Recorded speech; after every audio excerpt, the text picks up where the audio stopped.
Buksan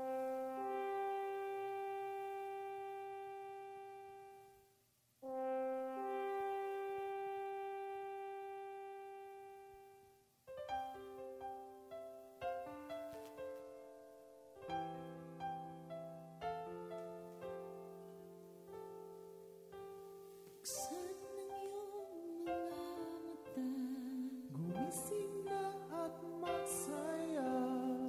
Kalimutan na ang problema, tayo na't magpuri kay Jesus. Buksan ang iyong mga mata, gumising na at magsaya. Kalimutan na ang problema, tayo na't magpuri sa Kanya. Hallelujah, hallelujah, hallelujah, hallelujah,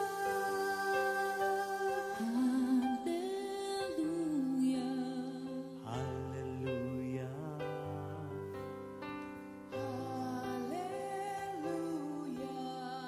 hallelujah.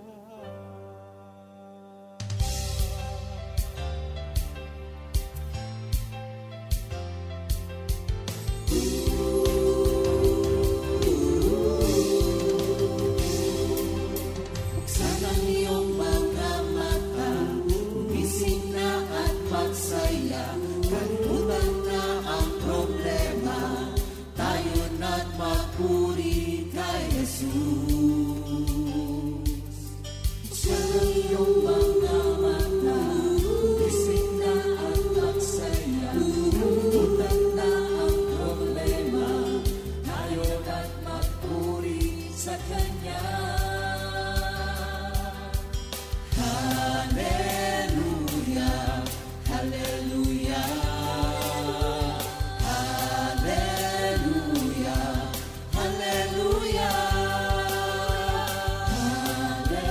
hallelujah, hallelujah, hallelujah, hallelujah. Buksan ang iyong mga mata, gumising na at magsaya. Kalimutan na ang problema, tayo na't magpuri kay Jesus. Buksan ang iyong mga mata, gumising na at magsaya. Kalimutan na ang problema, tayo na't magpuri sa Kanya. Hallelujah, hallelujah, hallelujah, hallelujah, hallelujah, hallelujah, hallelujah, hallelujah. Di ka iiwan, di ka pababayaan. Kumapit ka, umawit ka, at magpuri sa Kanya. Buksan ang iyong mga mata, gumising na at magsaya. Kalimutan na ang problema, tayo na't magpuri kay Jesus. Buksan ang iyong mga mata, gumising na at magsaya. Kalimutan na ang problema, tayo na't magpuri sa Kanya. Hallelujah, hallelujah, hallelujah, hallelujah, hallelujah, hallelujah,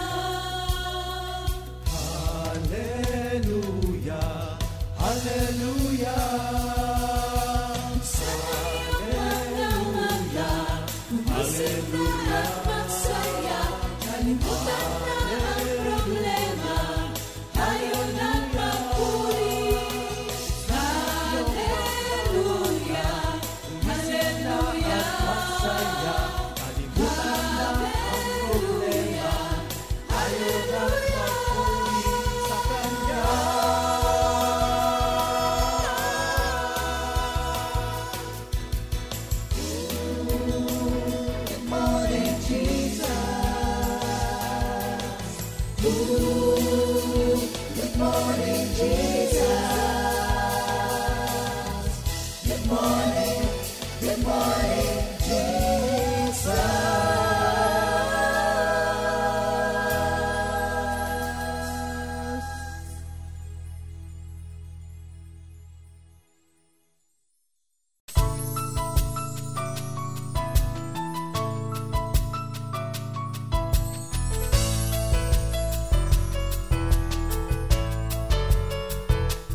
Good morning, magandang umaga po mga kapatid, lalong-lalo na sa ating Panginoong Hesukristo. Salamat sa Diyos, binigyan na naman niya tayo ng isang magandang panahon, magandang araw upang tayo po ay makapag-aral ng kanyang mga banal na salita. Tunay na dakila ang Diyos at lagi niya tayong binibigyan ng mga salitang siya namang pagkain ng ating puso at kaluluwa. Ngunit bago po tayo magsimula, tayo po ay manalangin mga kapatid. Ay babasahin muna po lang natin yung ating word for the day, 1 Peter 1:14. 1 Peter 1:14 sa good news natin basahin. Be obedient to God and do not allow your lives to be shaped by those desires you had when you were still ignorant. Napakagandang Bible verse ito mga kapatid.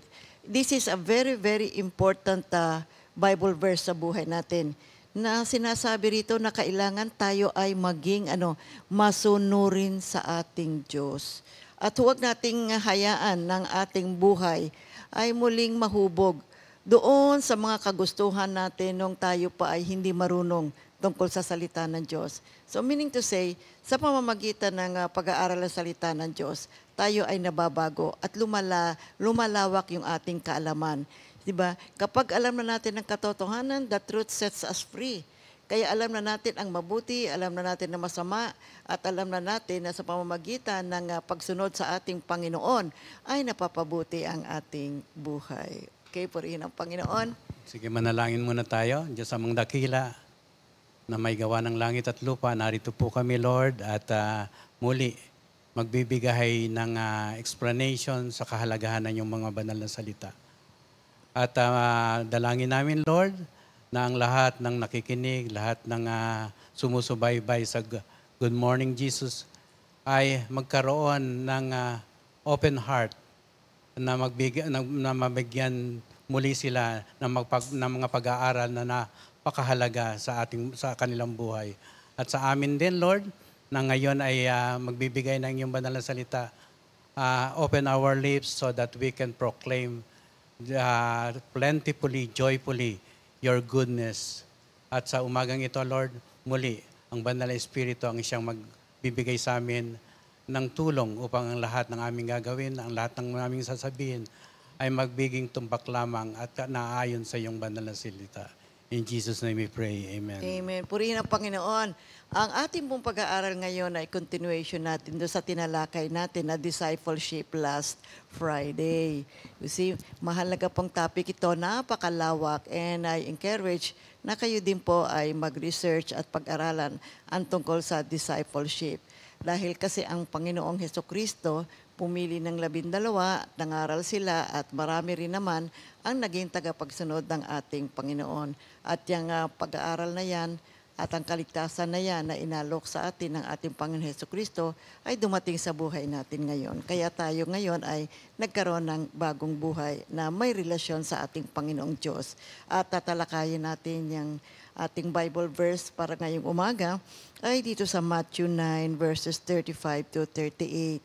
At ang title natin is The Harvest is Plenty, but the laborers are few. Yeah, sige, basahin ko na si Sir Remy. Mateo 9, 35 hanggang 38. Nahabag si Jesus sa mga tao. Nilibot ni Jesus ang lahat ng mga bayan at nayon doon. Nagtuturo siya sa kanilang mga sinagoga at ipinapangaral ang magandang balita tungkol sa paghahari ng Diyos. Pinagaling din niya ang lahat ng uri ng sakit at karamdaman. Nang makita niya ang napakaraming tao, nahabag siya sa kanila sapagkat sila'y litong-lito at hindi alam ang gagawin, parang mga tupang walang pastol. Kaya't sinabi niya sa kanyang mga alagad, napakaraming aanihin, ngunit kakaunti ang mag-aani. Idalangin ninyo sa may-ari ng aanihin na magpadala ng mga mag-aani. Ito ang mabuting balita sa umagang ito. Dito sa talata 35 na ating binasa, makikita natin kung paano naglakbay si Jesus sa napakaraming lugar. Siya ay nagtuturo at nagbabahagi ng ebanghelyo ng kaharian ng Diyos sa lahat ng makikinig. Gayun din, siya rin ay nagpapagaling sa bawat may sakit. Nilibot ni Jesus ang lahat ng mga bayan at mga nayon at nagtuturo sa kanilang mga sinagoga. Kanyang ipinapangaral ang mabuting balita ng kaharian at nagpapagaling si Jesus ng lahat ng karamdaman. Sa kanyang mga kamanghamanghang pagbibigay ng sermon at mga himala na kanyang ginawa, malalaking grupo ang nagtitipon sa paligid niya saan man siya mapunta. At nakita natin na habang tinitignan niya ang karamihan at nagtuturo, si Jesus ang ating Mesiya ay napuspos ng malalim at matinding habag. He was filled with profound and deep compassion. Nakikita niya kung gaano naliligaw ang mga tao sa paligid niya, tulad ng mga tupang naliligaw dahil sila ay walang pastol. Nang makita niya ang napakaraming tao, nahabag siya sa kanila sapagkat sila ay naliligalig at walang magawa tulad ng mga tupang walang pastol. Mga kapatid, mapapansin natin sa pagbasa nitong mga salitang ito, sinasabi na ang Panginoong Hesukristo ay nahabag sa mga taong tila ba'y walang pastol sa buhay nila. Sila ay ligalig. Yan ang kanyang nakita. Kung mababasa natin sa Biblia, Jesus came to seek and save the lost. Spiritually, these people are lost. Why? Kasi kailangan nila ng isang mabuting pastol at yan ay walang iba kundi ang ating Panginoong Hesukristo. Take note of the word, Jesus Christ was filled with profound awa and compassion sa mga tao. Meaning to say, ang mga taong hindi nakaugnay sa ating Panginoon ay nakakaawa naman sila. Totoo naman yun. Sapagkat kapag ang isang tao ay nakaugnay kay Lord, magandang buhay, maayos, sapagkat ang Diyos ang siyang mabuting pastol, siya ang nag-guide sa buhay natin. Kaya makikita natin dito na nangangailangan ng mga manggagawa upang magbigay ng banal na salita ng Diyos, upang ibahagi sa maraming tao na mayroong Diyos na nagmamahal sa atin, na ang kanyang puso, ang laman ng kanyang puso, ay upang maiayos ang ating buhay at magkaroon tayo ng guidance.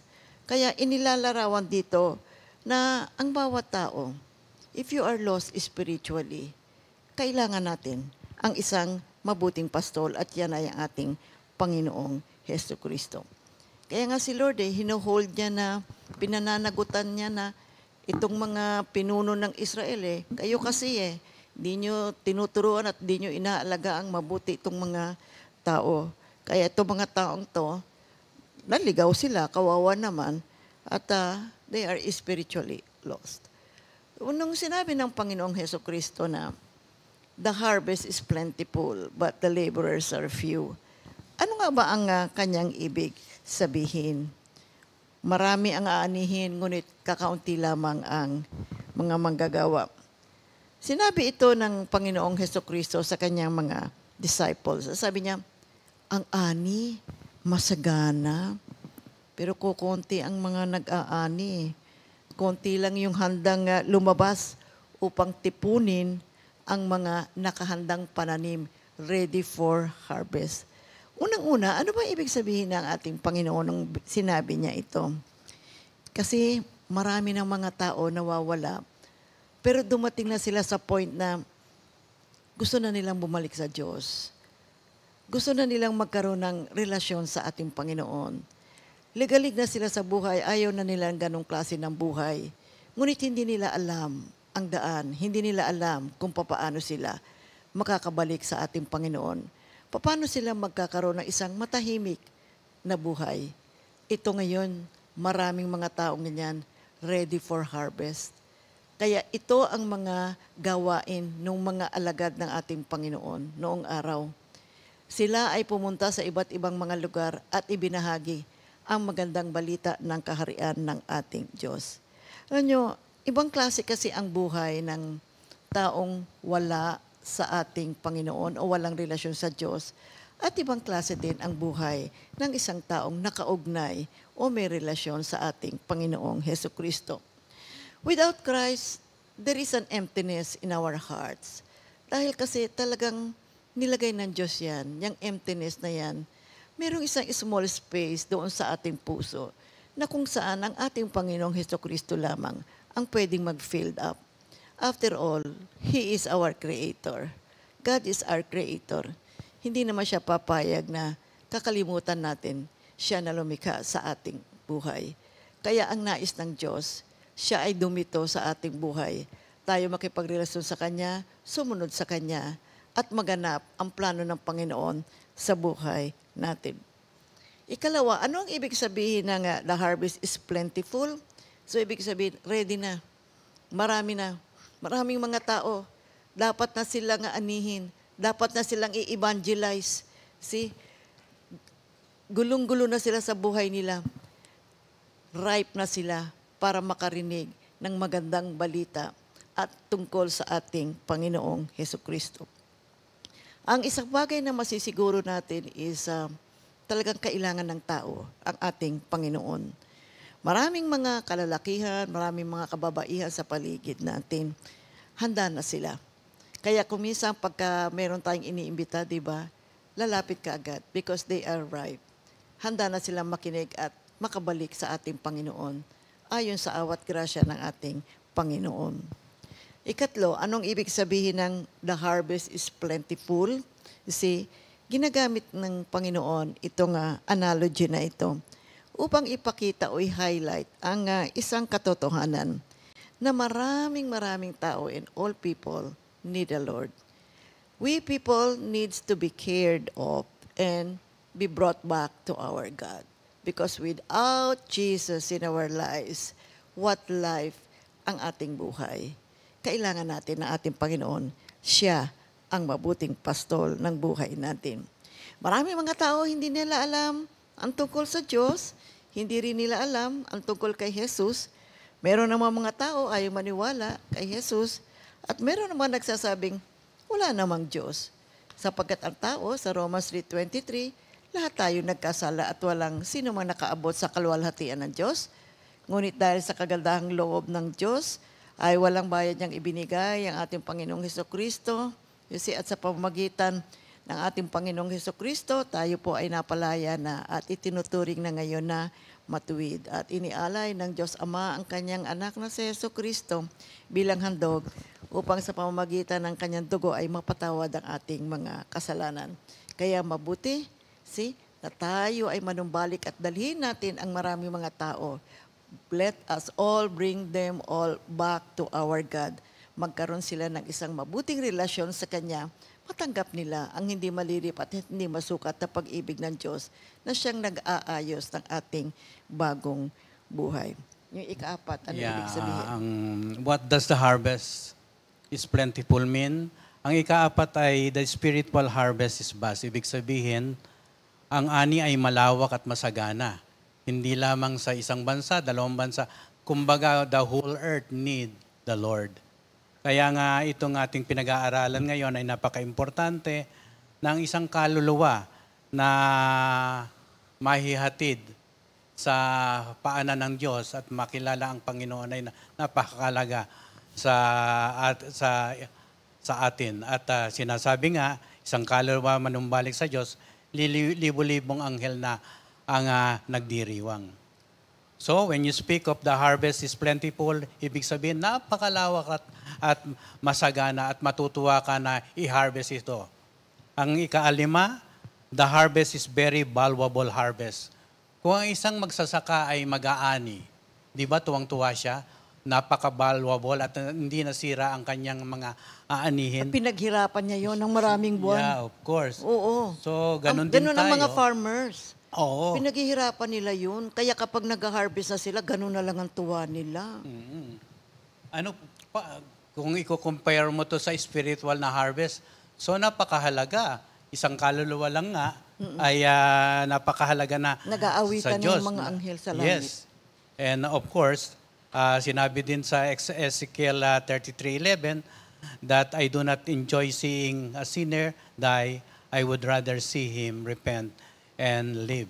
So napakahalaga mga kapatid na makilala na nila ang Diyos na nagbibigay buhay. Sa Mark 8:36, ganito ang sinasabi, sapagkat ano ba ang mapapala ng isang tao, makamtan man niya ang buong daigdig, ngunit mapapahamak naman ang kanyang sarili. Ano ba ang may babayad ng isang tao para mabawi niya ang kanyang buhay? So, tandaan natin, when you speak that the harvest is plentiful, the harvest is very valuable harvest. Yes, napakahalaga. Pagkat buhay po ang pinag-uusapan dito eh. Hindi ibig sabihin ito yung mga pananim na palay, no, yung mga gulay, but rather we are talking about lives, buhay natin mga kapatid. Sapagkat kung hindi po natin na aayusin na ating buhay at hindi tayo babalik sa ating Panginoong Hesukristo, saan tayo patutungo pagdating ng panahon? At sabi nga anong mapapala ng isang tao kung makamtan naman niya ang buong daigdig, kung mapahamak naman ang kanyang sarili. Kaya nga ang Panginoong Hesukristo namatay siya sa isa-isay natin. Kaya nga, ang sabi ng Panginoon din dito, na idalangin ninyo sa may-ari ng aani na magpadala ng mga mag-aani kasi nakita niya na napaka-valuable at napakahalaga ng mga taong aanihin. Sapagkat si Jesus ay namatay sa mga taong nawawala o naliligaw na mga kaluluwa. Sa Lucas 19:10, ito ang kanyang sinabi, ang anak ng tao ay naparito upang hanapin at iligtas ang naligaw. At sa 2 Peter 3:9, Jesus died for those who are perishing, mga mamamatay. Ang Panginoon na hindi nagpapabaya sa kanyang pangako, gaya ng inaakala ng ilan. Sa halip, nagbibigay siya ng pagkakataon sa lahat. Sapagkat hindi niya nais na may mapahamak, kundi ang lahat ay makapagsisi at tumalikod sa kasalanan. Ano pa ang makikita natin dito mga kapatid? Jesus died for those who are facing doom, mga nahaharap sa kapahamakan. Sa 1 Peter 4:17-18, dumating na ang panahon ng paghuhukom at ito'y magsisimula sa sambahayan ng Diyos. At kung sa atin ito magsisimula, ano kaya ang magiging wakas ng mga hindi sumusunod sa magandang balita ng Diyos? Tulad ng sinasabi ng kasulatan, kung ang taong matuwid ay napakahirap maligtas, ano kaya ang kahihinatnan ng mga kamakasalanan at hindi kumikilala sa Diyos? Kaya nga kailangan po natin mga kapatid ng mga manggagawa na willing talaga na ibahagi ang magandang balita ng kaharian ng ating Panginoon. So, makikita natin dito na tayo ngayon na naligtas na at nauna na tayong tinawag ng Panginoon, kailangan talaga ibahagi natin ang magandang balita ng Diyos sa napakaraming tao. Dahil kasi nga, the harvest is what? Vast or big at very valuable itong harvest na ito. Kailangan nating madama rin ang puso ng ating Panginoon. Di ba nung makita niya yung maraming tao, naawa siya eh. Ganon din ang dapat na maging damdamin natin. Tayo rin, nung wala pa tayo sa ganitong gawain, nasa bad condition din tayo, hindi maganda ang ating spiritual life.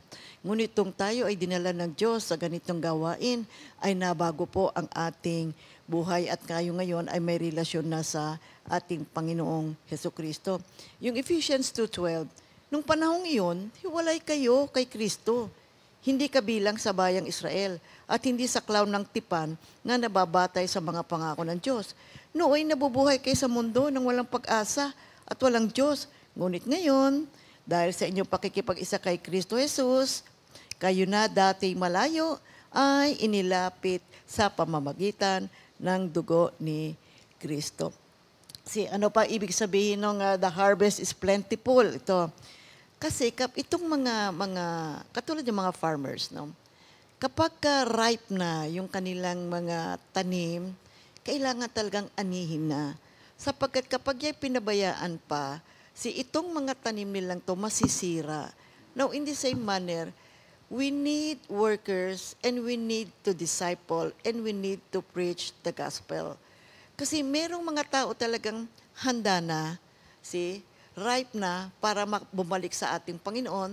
Minsan sadlak na sa kanilang kinalalagyan, sobra na yung kanilang mga ligalig, mga problema sa buhay, mga hindi magagandang sitwasyon sa buhay. Napakasarap i-evangelize itong mga taong ito dahil kasi nga sila ay lugmok sa buhay. They are very low pero silang maraming katanungan na mabuti na ating tulungan silang magkaroon ng katugunan sa pamamagitan ng pagpapahayag o pagbabahagi ng salita ng Diyos at ating mga experiences sa pag-aaral ng salita ng Diyos. Kapag hindi pa tayo kumilos at in-evangelize ang mga taong ito, what will happen to them? Kaya ito pong salita na ating pinag-aaral ngayong umaga ay isang agarang tawag. We need to be a disciple and we have to disciple others also. We need to preach the gospel. Let us spread the word of God to all the ends of the world. At sino pa ang gagawa nito kundi tayo ngayon? Ngayon na tinawag na nauna ng Panginoon at tayo ay nalinis na. And we are now enjoying a beautiful relationship with our Lord Jesus Christ. tayo ngayon ay nasa huling panahon na, ika nga end times, ang paghatol ng Diyos ay malapit nang matupad, kaya nanganganib ang ani. Kaya mabuti na abutin na natin and let us reach out to many people. Sapagkat ang paghahatol ay talagang darating. Magaganap ito, mga kapatid. Hindi natin pwedeng sabihin, hindi, marami pang oras, saka na lang. Ay, naku, ayoko sumama dyan. Alam niyo, marami talaga nagsasabi ng ganun. Ay, saka na, pag tumanda na ako. Ay, naku, marami pa naman. I'll just have to enjoy my life muna. Dito na muna ako. Bayaan mo na muna ako mag-enjoy. Ang problema nito, hindi natin alam kung kailan tayo tatawagin ng ating Panginoon. Hindi natin alam kung kailan maglalapat yung dalawang paa natin. You see? Maaaring mayroong hindi maganda mangyari sa ating buhay. But what is important is the now. Ngayon na, mga kapatid. See, iligtas natin, tulungan natin, evangelize natin ang maraming mga tao. Purihin ng Panginoon. And there's a heavenly solution. Yes. Sa sinabi ng ating Panginoon that the harvest is plenty, but the laborers are few. Ano yung solution dito? Yeah. Binigay If the harvest din is plentiful, what is God's solution? Ang sinasabi sa atin ng Panginoon, pray for more laborers of God's harvest. Sa Mateo 9:38, ask the Lord of the harvest, therefore to send out workers in His harvest field. Sa Tagalog, idalangin ninyo sa may-ari ng aanihin na magpadala ng mga mag-aani. Bakit idalangin natin sa Diyos? Sapagkat hindi natin kaya. Sapagkat kung ito'y sinabi ng ating Panginoon at ikaw ay nanalangin na at sinunod mo ang kanyang tagubilin na mag-ani ng mga taong naliligaw at turuan sila, tutulungan ka ng Diyos at hindi kanya pababayaan. At ang unang-una ho natin mabuting ipag-pray, alam niyo yung pamilya natin. Yes, of course. See, before we reach out to others, di ba? Kasi sa loob pa lang ng pamilya, makikita natin yung mga kasama natin sa bahay, yung malapit sa atin, you see, nangangailangan sila kay Lord. Minsan, problematic din sila. Naku, pag-pray po natin ang lahat ng mga iyan, kapatid, harinawang ang buong pamilya ay manumbalik sa ating Panginoon at sama-sama lahat na dumadalo sa pag-aaral ng salita ng Diyos at yung ating weekly mga fellowship. Naku, napakagandang tingnan, di ba? How wonderful it is na makita mo na ang mga kapatiran sama-sama at pamilya pa. Kaya sinasabi sa atin, manalangin kayo. Okay. Hindi lang dapat nanalangin, mapagpakumbabang panalangin. So lumuluhod Humble ka sa prayer. Diyos. Lumuluhod ka talaga sa Diyos. So humihiling na, hindi ko ito magagawa, Lord. Kailangan ko ang tulong mo. And of course, once na maibigay ng Diyos ang kanyang tulong, makikita mo na napakiligaya mo, lumulukso ang iyong puso sapagkat nakikita mo na lumalapit ang mga taong binibigyan mo ng mga buting balita sa Diyos. Na lumalapit sila sa Diyos at nakikinig ng mataimtim na kung ano ang sinasabi ng salita ng Diyos. Sa John 9:4, ito ang kanyang sinasabi.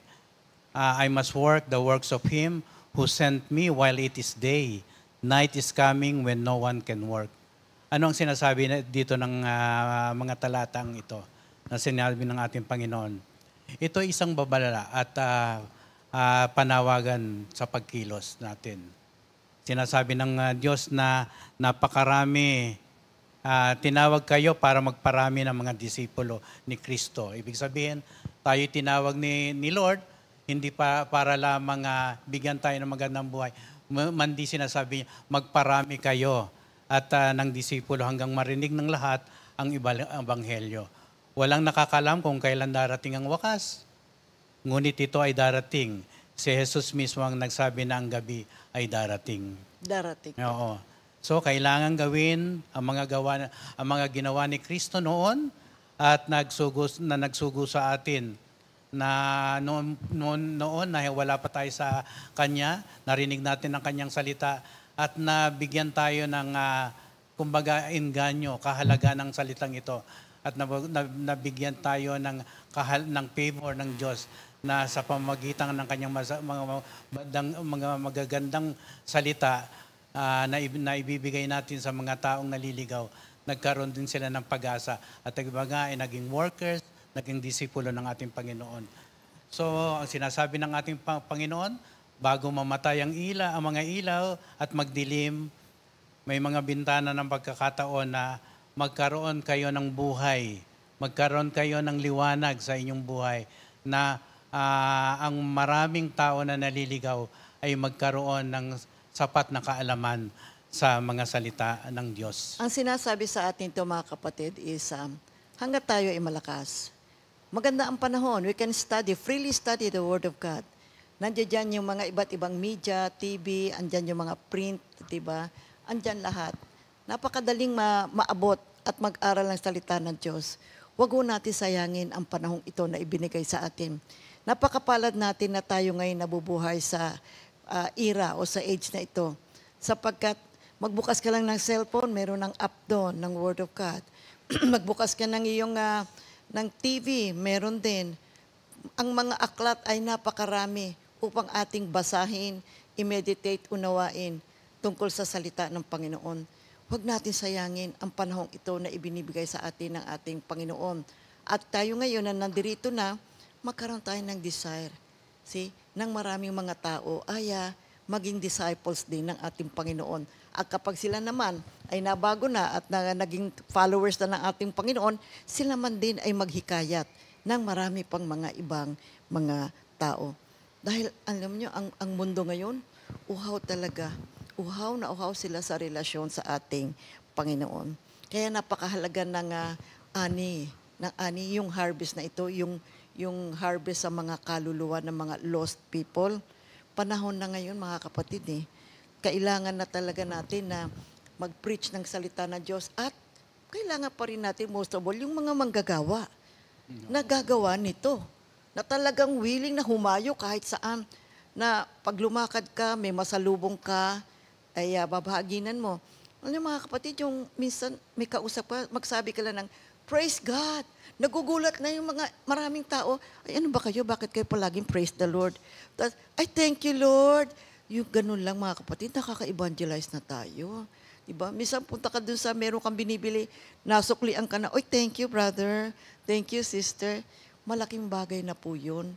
Nakakabahagi na tayo ng pag-ibig ng Diyos sa ibang mga tao. At unti-unti, little by little, maunawaan nila na, ay, kailangan ko pala ang Panginoon. So, sa pamamagitan ng ganitong mga pamamaraan, mga kapatid, ay nababahagi na natin sila ng salita ng Panginoon at kagandahang loob ng ating Panginoon. Pansinin nyo ngayon ang paligid natin. Ano ang nagaganap sa paligid? Ang daming gera. Di ba? May mga wars.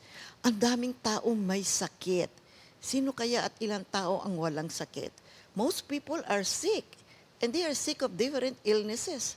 Diba? And sicknesses. May physical sickness, may emotional sickness, maraming nagugutom, maraming naghihirap, you see? Marami ang naglandulumo, many are depressed, marami ang nangihina. So what does this mean? That we really have to work habang may liwanag pa, hanggang daylight pa. Kaya sabi nga ng Panginoon, dadating ang panahon na may kadiliman. Ang paghahatol ay siguradong darating. Kaya wag natin sayangin ang panahon ngayon na tayo ay naririto. See, let's preach and go to the different ends of the world and preach the gospel. Kaya kung minsan pansinin nyo minsan mapapanood mo doon sa TV, may mga krusada kang mapapanood, diba? Ang dami-dami, libo-libong mga tao. See, mayroong mga pastor, ipipray over silang ganyan, and then they go back. See, bumabalik sila sa kanilang pakikipagrelasyon sa ating Panginoon at sila ay nagkakaroon ng bagong buhay. Okay. Ano naman ang dapat natin gawin para maging successful tayo sa ating discipleship? Meron ba tayong dapat gawin? Okay. Nabanggit mo yung mga wars at mga gera nangyayari ngayon. Yung mga malalaking bansa, no, nagkakaroon ng sakupan. Gusto lang sakupin ang ibang bansa. Pero napaka-importante mga kapatid na magpasakop tayo sa Diyos. Huwag tayong magpasakop sa mga bansang ibig tayo nga gutumin, lunurin sa kapangyarihan nila. Magpasakop tayo sa Diyos sapagkat ang Diyos ang magbibigay sa atin ng buhay. At siyang magbibigay ng kalakasan sa atin at siya lang ang makapagpapahinto sa anumang gawain ng masasama dito sa mundong ito. Oh, the blood of Jesus will cover us yes. sapagkat tayo ay nakaugnay sa Kanya. Ang kapangyarihan ng kamatayan ng Panginoong Hesukristo ay sa atin. Okay. What are the keys to a successful discipleship? Ano naman ang gagawin ko para ako makadisciple ng mga ibang tao? Okay. In Mark 3:13. Sa Mark 3:13, basahin natin.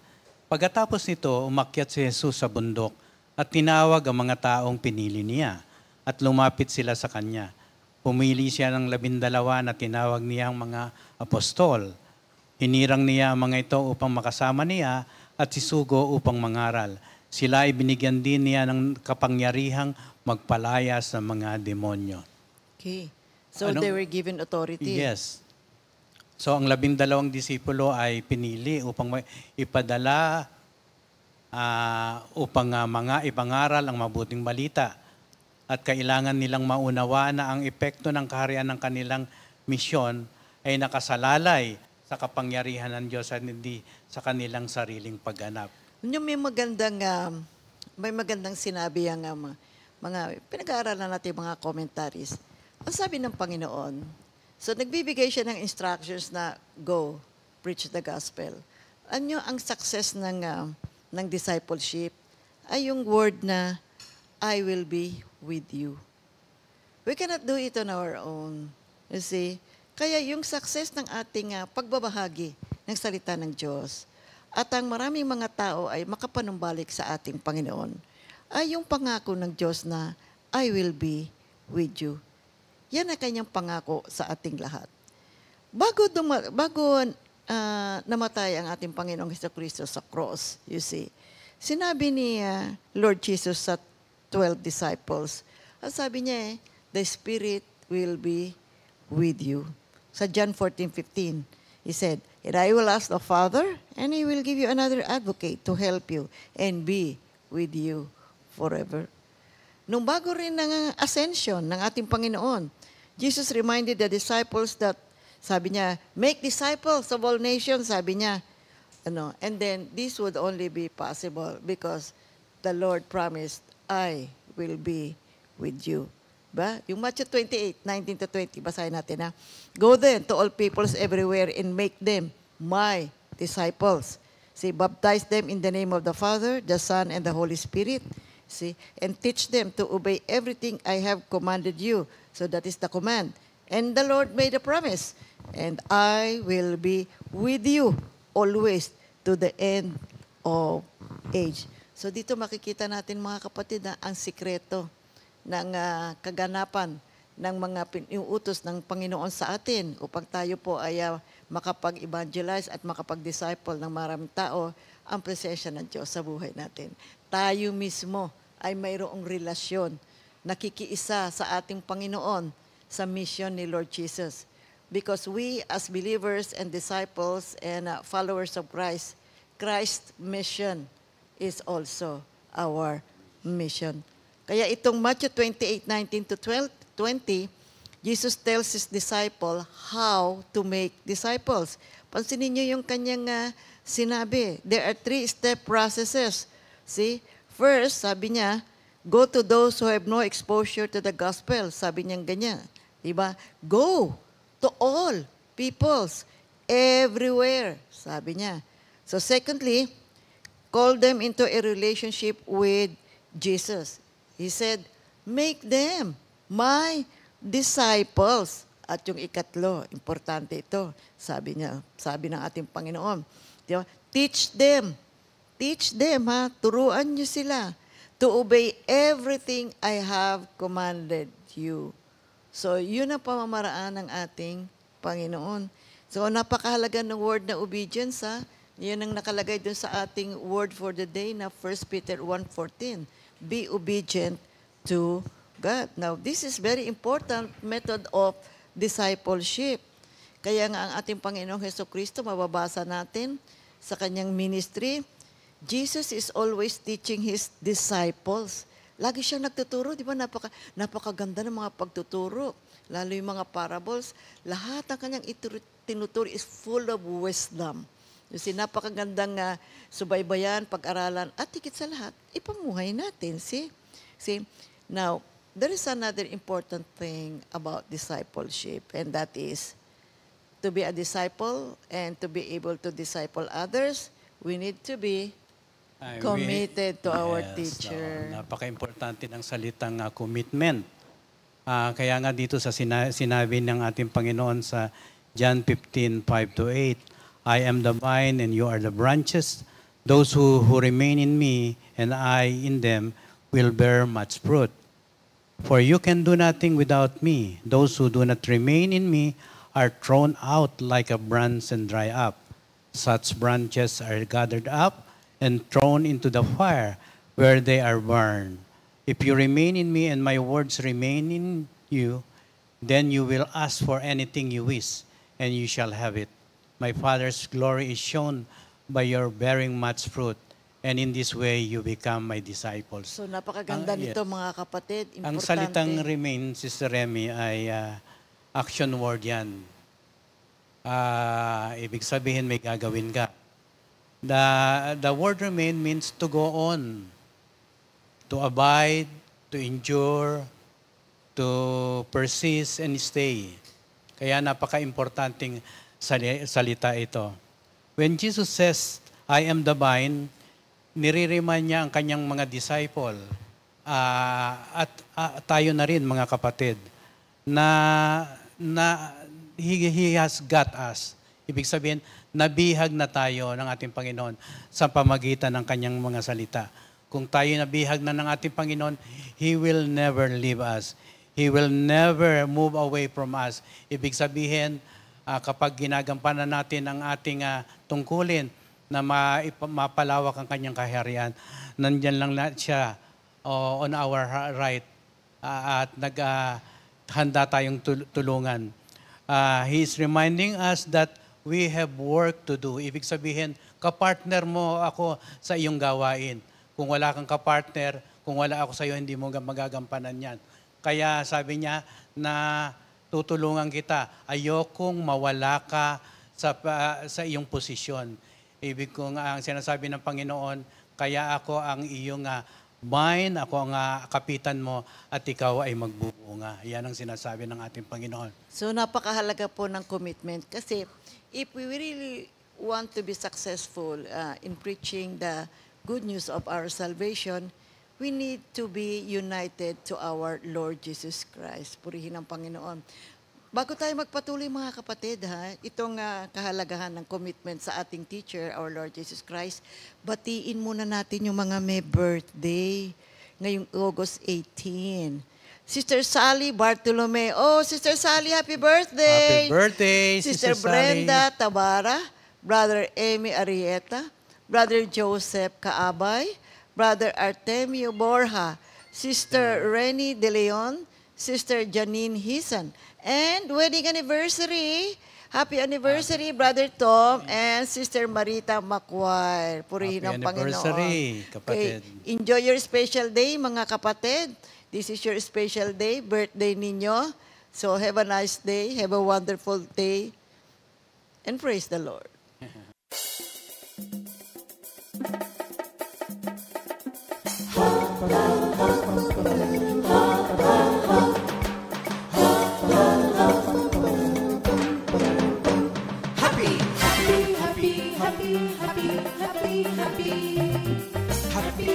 Happy birthday, happy birthday, happy birthday, happy birthday to you. Happy anniversary, happy anniversary, happy anniversary. Happy anniversary. May the good Lord bless and keep you, may the Lord's light shine upon you. Happy anniversary to you. Happy birthday to you.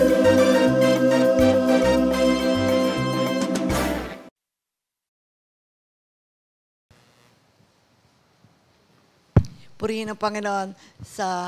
For those who have a YouTube account, you can visit youtube.com and search at Comfy Media 4713 or Comfy Media.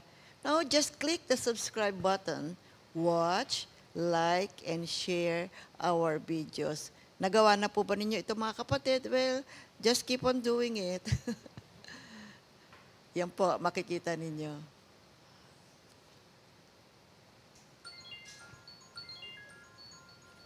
Sa pagpapatuloy ng ating pinag-aaralan, una, ang sabi dito, remain in Christ, no? The importance of commitment to Jesus Christ. Pangalawa, ano ba ang ginamit ng ating Panginoon upang siya makapagturo? Jesus' disciples is meant by teaching parables. Napakarami po niyan. Yan, napakarami. Napakasarap basahin at pag-aralan. So much to learn from those parables. So ang modelo ng pagiging alagad ni Jesus ay umiikot sa pagtuturo sa kanyang mga alagad ng isang aral at pagbibigay sa kanila ng mga pagkakataong humakbang ng may pananampalataya. So nagtayo siya ng ugnayan sa kanila, pinagsabihan sila at sa huli ang kanyang layunin ay ihanda sila upang magawang disipulo ang iba. Jesus also gave His disciples an opportunity to exercise their faith. Kaya dumaan sila sa mga iba't ibang bahagi ng buhay. O kaya nga yung mga experiences natin mga kapatid, they are all part of our learning process. Kasi kung ang Diyos natin ay dumanas din ng hirap, so gayon din tayo mga kapatid ay ititest yung ating pananampalataya, ititest yung ating commitment sa ating Panginoon. We just have to hold on. Kaya sabi nga ng Panginoon, I am the vine, you are the branches. Kapit lang kayo sa akin. You see? Ang pangatlo, of course, to disciples men, Jesus rebukes them. No, paminsan-minsan nire-rebuke din sila ng ating Panginoon. And of course, rebuking is an incredibly important sa aspect na how Jesus interacted with His disciples. Rebuke someone is to express strong disapproval or criticisms of something they may have done or said. Jesus did this on several occasions. Kaya naman, napag-alaman din ng mga disipulo na ang pagsasaway ni Kristo ay napakahalaga sa aspeto ng kanilang pakikipag-ugnayan kay Kristo bilang alagad. Ang pagsaway sa isang tao ay ang pagpapahayag ng matinding hindi pagsang-ayon o pagpuna sa isang bagay na maaring nagawa o sinabi nila. Ginawa ito ni Kristo sa mga ilang pagkakataon at naunawaan naman ito ng mga kanyang disipulo. At napakahalaga rin na ang pagsaway ni Kristo, ng ating Panginoong Hesukristo ay dahil sa pag-ibig sa kanila. Ang kanyang layunin sa pagsaway sa kanila ay upang matuto at maunawaan ang kanyang mga pagtuturo. Pang-apat, He wanted them to recognize an error of thought process or action na minsan nagbibigay ng it brings them to sin or separation from Him into their lives. Nais niyang makilala nila ang nais ng Diyos na makilala nila ang kanilang pagkakamali sa proseso ng pag-iisip o pagkilos na nagdadala ng kasalanan o paghihiwalay sa Kanya sa kanilang buhay. So napaka-importante na kung ma-review ka man o mapagsabihan ka naman, tanggapin mo at idalangin mo sa Diyos na ikaw Lord ang nangungusap sa taong ito upang ako'y pagsabihan o sawayin. And of course, pangliwa, He wanted them to become more like Him and learn to trust Him. He would rebuke them when necessary to make that happen. It was an important para sa kanilang paglago. At ang paglago ay hindi lamang isang bagay na napakadali. Marami kang nadaanan, marami kang sacrifices, subalit nakaalala yan Diyos upang i-guide ka, upang magkaroon ka ng maturity at growth sa iyong spiritual na buhay. Ang pagiging disipulong Kristiyano po ito po ay isang proseso. This is not an overnight thing. You see? Kasi ang isang disciple is under the tutorship of his teacher, and then he continues to study, to learn, and obey. At therefore, dahil sa kanyang commitment, makikita natin dito sa ating relasyon sa ating Panginoon, our commitment to Jesus Christ. Later on, we become Christ-like. Kasi yan naman ang layunin ng ating Panginoon sa ating pakikipag-isa sa Kanya, na kailangan marating natin yung level ng buhay natin na makita si Kristo sa buhay natin. After all, we are called Christians. Si Kristo ay nasa atin. Kaya mabuti nga pag-aral natin mabuti ano ba ang mga panuntunan ng ating Panginoon at tayo ay sumunod sa Kanya. At ang mga examples natin dito, si Moises, ni-raise up niya si Joshua, si Elijah, sinyepherd niya si Elisha. At nakita rin natin din sa New Testament, si Jesus, yung kanyang mga disciples, at si Paul at si Timothy, yung kanilang relasyon. See? Kaya sinabi ng ating Panginoong Hesukristo na kayo ay gagawin kong mga kakaiba. Sumunod kayo sa akin. Gagawin ko kayong mga mangingisda ng mga tao. Yung Matthew 4:19. Kasi ang trabaho ng mga taong ito ay paghuhuli ng isda. Pero napalitan nyo ng isang mission, ang pangingisda nila ngayon ay pangingisda para sa mga tao. Now, sa bawat hakbang nila, tuturuan sila ng ating Panginoong Hesukristo. Sila ay magbabahagi ng banal na salita ng Diyos, magbabahagi sila ng kanilang mga experiences, babahagi nila ang kagandahang loob ng ating Panginoon. At yan ay isang napakagandang bahagi ng buhay ng kahit na sino mang tao na naglilingkod sa Diyos. Napakagandang bahagi ng buhay na tayong lahat ay sumasamba, nag-aaral ng salita ng Diyos at higit sa lahat naglilingkod sa Kanya. Bigyan natin ng kaluguran ang puso ng ating Panginoon at mabigyan natin ng kaluwalhatian ng Diyos. After all, the Lord said, I created them to bring me glory. Now, kapag ang isang Christian disciple, you see, ay nag-mature into a spiritual adult, you know, the Holy Spirit brings them through a change of heart. Nagkakaroon tayo ng pagbabago sa puso natin. Kung dati-dati, self-centered. Ngayon, others-centered. Nakikita na natin ngayon yung pangangailangan ng mga ibang tao. At nakita natin tulad ng Panginoong Hesukristo, nung kanyang makita ang mga tao, napuno siya ng habag. See? Nakita niya ang malaking pangangailangan. So ngayon, tayo rin, nakikita na rin natin ang pangangailangan ng ating kapwa. Ikalawa, we now become what? God-centered. Dati-dati, motivation natin, yung ating mga ambitions, yung ating mga heart's desires. Ngayon, ang ating motivation sa buhay natin ay ang layunin ng Panginoon. Makasunod tayo sa ating Panginoon. Ano man ang kanyang mga panuntunan, ay iniisa-isa natin pinag-aaralan lahat yan. At sinisikap natin ayon sa awa at grasya ng Panginoon, masunod natin ang lahat ng ito.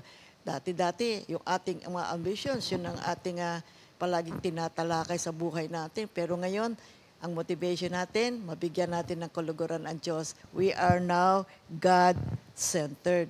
At ikatlo, anong change of heart ang nagaganap kapag tayo ay naging tagasunod ng ating Panginoon? We now have the desire to serve God. At tayo po ay manguna pa sa paglilingkod, manguna pa sa mga gawain, manguna pa tayo na yakagin natin ang maraming mga tao, diba? Sabi nga ni Haring David, ako pa nga ang nangunguna pag pupunta kami sa templo at habang kami ay tumutungo sa templo, ako pa nga ang nangunguna doon sa pag-awit ng mga papuri sa ating Panginoon. Yan na ngayon tayo. Gusto natin mauna tayo nang magbigay ng papuri sa ating Panginoon. At ang puso natin ngayon, gustong-gusto na natin mag-serve sa ating Panginoon. Kaya yan ang nagaganap sa buhay natin kapag tayo po ay naging disciple ng ating Panginoong Hesukristo. So habang sinisimulan ng mga disciples yung kanilang ministry when Jesus called them, you see, nakita nila ngayon ang gawain. Nakita nila ang Panginoong Hesukristo kung paano ito kumilos at paano patakbuhin yung kanyang buhay. Nakita nila na Jesus is really focused on doing the will of God. Jesus is really focused on helping other people, in saving other people.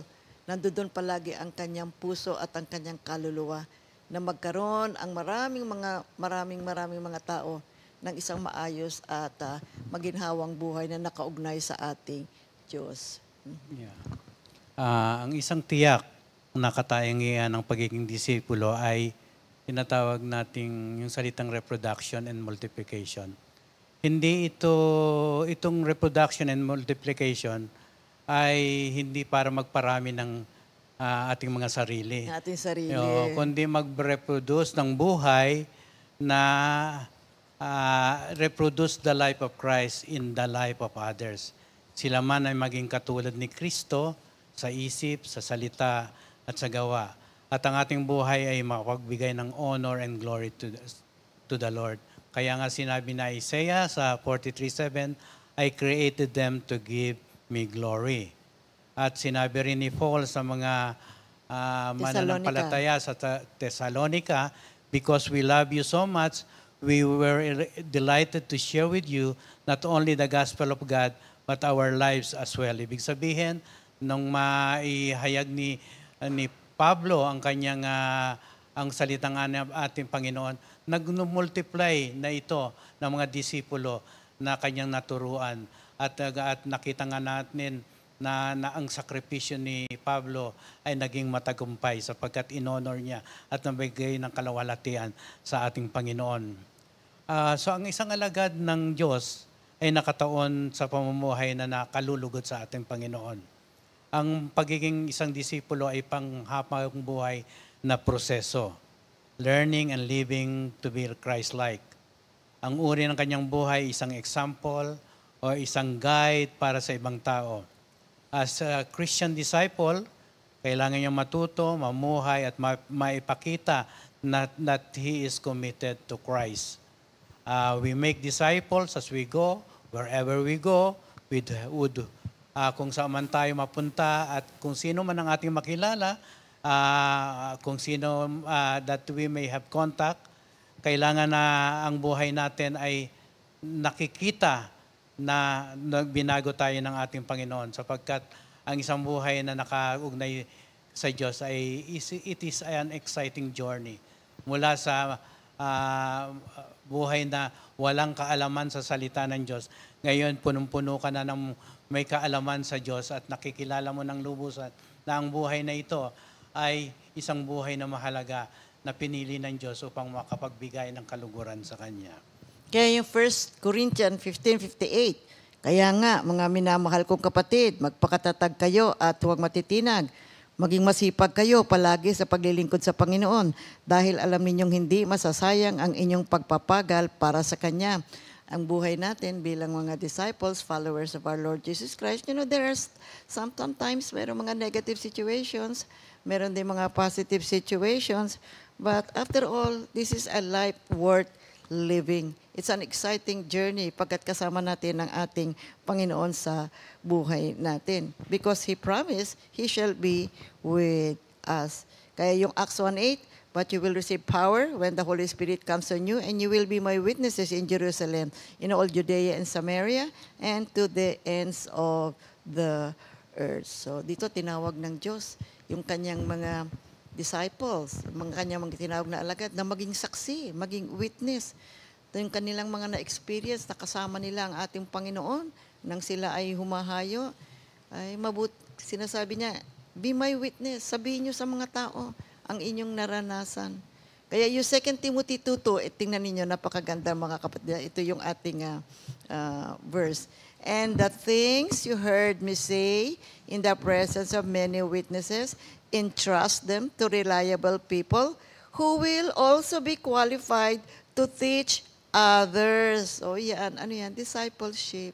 Yung natutunan natin, bahagi natin sa ibang tao para pag naibahagi na natin sila man ay matuto na rin na magbahagi ng salita ng Diyos sa ibang tao. At yung kanilang nabahaginan, maging mga disciples, and then so on, and so on, and so on. So ano mangyari? Matutuwa ang puso ng ating Panginoon. Okay. Pinaalala ni Pablo kay Timoteo na hindi niya magagawa ang lahat ng ito. Nung kanyang binibigyan ng payo si Timoteo, kaya ang sinasabi niya ay, lagi kang manalangin, Timoteo, pagkat ang gawain ito ay banal. At kailangan natin ang guidance, ang payo, ang karunungan ng ating Panginoon na siya naman na ating teacher ng ating buhay, ang ating Panginoong Heso Kristo. Sa ating pag-aaral, how do we disciple? Yan, magandang katanungan yan. Dito sinasabi sa atin ni Apostol Pablo ang isang paraan ng pag-aani.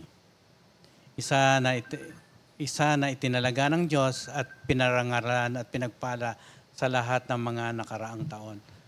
May tinatawag tayo, there is a cycle of preaching. Sa 1 Corinthians 1:21. Here, Apostle Paul tells us one of the method na ginagamit upang anihin ang mga pananim. At ginamit din ito ng ating Panginoon, isang metaphor kung paano tayo mag-aani ng mga kaluluwa sa kanyang kaharian. The method of preaching, the message of salvation. What a powerful sickle na gagamitin natin para tayo makapag-evangelize, pagbigay ng kahalagan sa kanyang mga salita. Ano bang example ng isang sickle? Ang sickle kasi yung karet. Oo. Ang mga farmers, kapag mag-harvest na sila, gumagamit sila ng karet para i-harvest yung kanilang mga tanim. Doon sa mga lumang yun yung mga lumang pamamaraan. Oo. Ngayon, in relation to our study, yung sickle na sinasabi dito, para tayo makapag-harvest, yung gagamitin nating pang-harvest, salita ng Diyos. The sickle okay. of preaching. Okay. Yun na nga. Kasi, yun ang importante, yun, kailangan malaman talaga ng maraming tao ang salita ng Diyos eh. Pagkat sabi diba ng ang Panginoon, man shall not live by bread alone, but by the word that comes out from the lips of God. So yun ay mahalaga sa buhay natin. So by preaching the gospel, by giving them the word of God, mabubuksan ang kanilang isipan. The truth shall set them free. But then, how can they be saved? Paano sila maliligtas? Kung walang mga manggagawa na siyang lalakad at tutungo sa iba't ibang mga lugar at ibahagi ang magandang balita ng ating Panginoon. So one of the ways to disciple is the sickle of preaching. Mag-harvest ka, bigay mo sa kanila ang banal na salita ng ating Panginoon. Ito yung ginamit ni San Pedro dito sa mga Gawa 2:41 sa Gawa 5:42. Sa paggamit niya ng sickle of preaching, nagkatipon-tipon ng tao at nag-ani siya ng 3,000 kaluluwa. Oo. Napakaraming pag-aani ang nakamit. Sa Acts 2 yan. Sa Acts 2. Ibig sabihin, when you use the sickle of preaching, makapag-bibigay ka ng karangalan sa Diyos at ang iyong mga ipinapangaral na nanggagaling sa salita ng Diyos, ibig sabihin, magmumultiply at magmumultiply ito na hindi mo akalaing gano'n ang mangyayari. So, dahil sa katuwaan ng Panginoon, and the Lord, di ba sabi, and the Lord sent 3,000 people. Nagpadala ang Diyos. Maraming mga tao ang naligtas. Ikalawa, there is a sickle of prayer. Oo. Sa ating pag-harvest, mga kapatid, alam nyo, kailangan ang panalangin. Kasi, ang gawain ganito ay banal, kailangan natin ang communication with our Lord. Kailangan nating mag-communicate. We have to connect with God. Lord, anong gagawin ko? Sino ang lalapitan ko? Bigyan niyo po ako ng wisdom. Bigyan niyo ako ng panahon. Paano po ang strategy na gagawain ko? Paano po ang tamang paraan para ma-approach ko ang taong ito?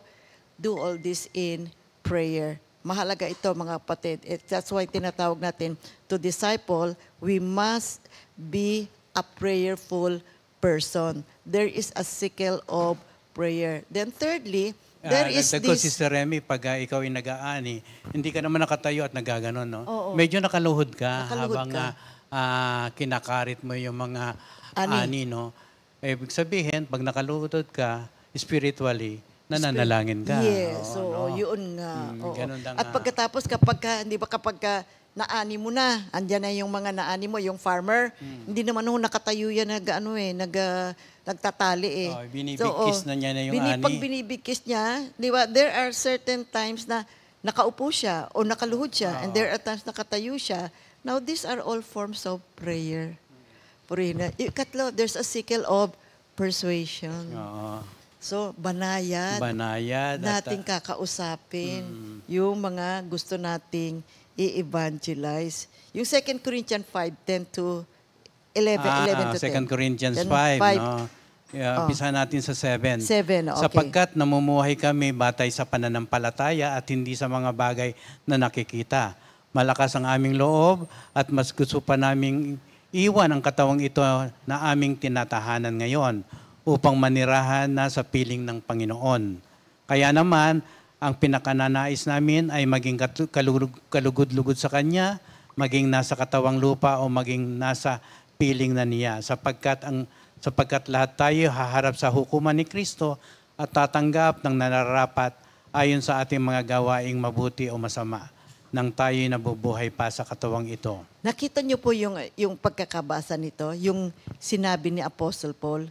Banayad to, nag-i-evangelize siya dito. Sabi niya, nabubuhay kami ayon sa pananampalataya, hindi ayon sa mga nakikita.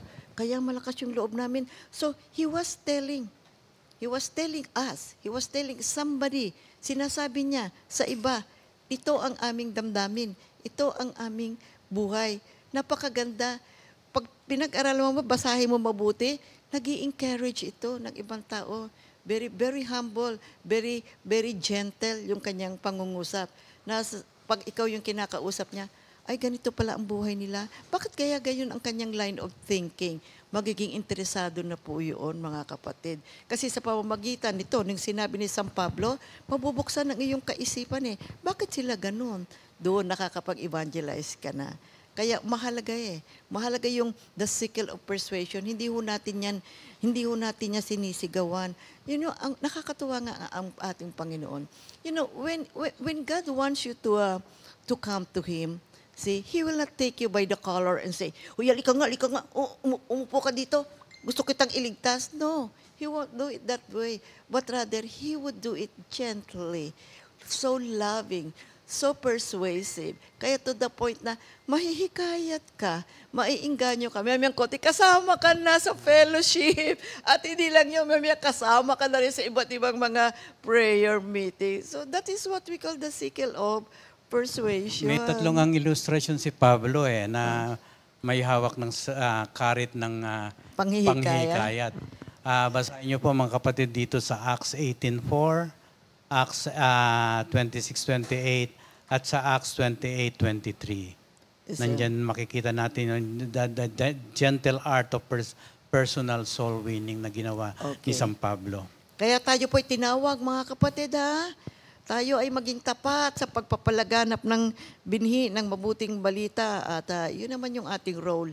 Yun yung ating dapat na gawin. At pangako ng Panginoon, napakaganda. I will be with you till the end of age. Okay, purihin ang Panginoon. O sige. Maraming salamat, Panginoon, sa malayang oras na ibinigay mo sa amin upang kami po ay makapagbahagi ngayong umaga. Truly, you are great and wonderful, O God. O closing prayer. Diyos na makapangyarihan sa lahat, pagpalain mo po ang mga banal na salita na aming pinag-aralan ngayon. Tulungan mo kami na makapagtanim ng mga binhi, anuman condition na may seem unfavorable na nakikita namin. Sinabi mo nga, for what good is it to pray for rain kung wala naman kaming itatanim o walang manggagaling sa kalangitan na tulong. So, tulungan mo kami pag naitanim na namin, mag-multiply ito at mag-produce ng seeds na mag-multiply pa rin. At magtanim kami na, Lord, with urgency and passion in our church. And of course, na magtanim kami para sa kinabukasan ng mga taong naliligaw, kinabukasan ng mga tao na naliligaw pa ngayon. At makapag-produce kami na buhay na walang hanggan at ito hindi masasayang. Makapag-produce kami ng seeds na regardless na kung ano man ang naiisip namin na hindi namin kaya, tatandaan lang namin na hindi mo kami pababayaan at hindi mo kami iiwan at ang kapangyarihan ng Banal na Espiritu ang siyang tutulong sa amin. So, Lord, your presence in our lives as we preach the gospel is what they will be attracted they will hold on to the words na pamahagi namin sa kanila, at ang tulong mo ay magiging banayad at magiging komportable sa mga lahat na makikinig.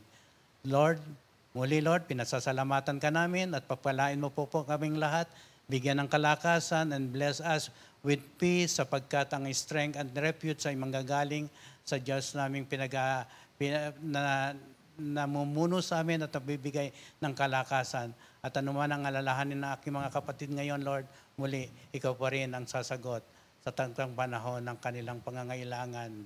In Jesus' name we pray. Amen. Purihin ang Panginoon. Maraming salamat, Panginoon, sa malayang oras na ibinigay mo sa amin. At magtatapos po tayo sa Repeat New Song of the Week, composed by Brother Leo Umilin. Thank you. Thanks, Jesus. Okay. Thank you, Lord. God bless everyone.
Saving